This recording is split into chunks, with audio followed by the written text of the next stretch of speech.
The predominant part of our business is distribution. Warehousing is really one of our core offerings that we have. And what I would say is when I look at what's happening with our customer base in there is really the change in how they're thinking about building their distribution networks and what's important to them. I think one of the big things that we fundamentally have seen change in the industry is, especially with the larger complex distribution centers, it was really about automation that had bolts in the ground, miles of conveyor, really highly automated, and what I would call really fixed capital assets.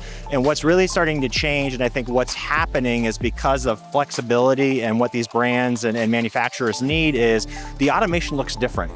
It looks more like robotics. It's things that are moving on the ground. That's not bolts in the ground. It's being more flexible that can kind of scale up or scale down depending upon what their business is doing. And we're seeing that across our customer base, that it's less about making huge capital investments. It's more about getting the different tools that you're seeing out there with the robotics tools and data to really help them be a little bit more flexible so they're not caught, red-handed and not having the right thing when things change in their business. You don't want to get left behind, and this industry is changing so quickly with the rising costs. It's really making a lot of those capital decisions a lot different now. Those conversations of, hey, I couldn't afford robotics and automation, and with this technology changing so quickly, it's becoming more and more, affordable in the sense of how these models are working to be able to get automation in buildings.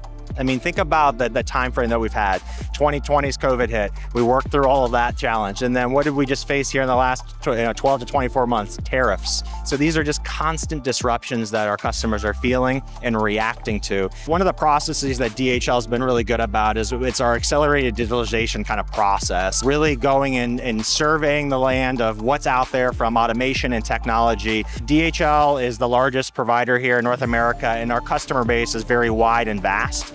There's so many different use cases for technology across all of our operations. And what our AD process does is really try to identify emerging technology that we could potentially deploy in a site. And really what we try to do is pilot that. Understand, does the tech work? And then once we find that tech that works, we're able to scale it quickly because we have great understanding of our whole network and where we can put that technology. And so we make sure that we're vetting things before they really go live. And so that's what we're really trying to help with.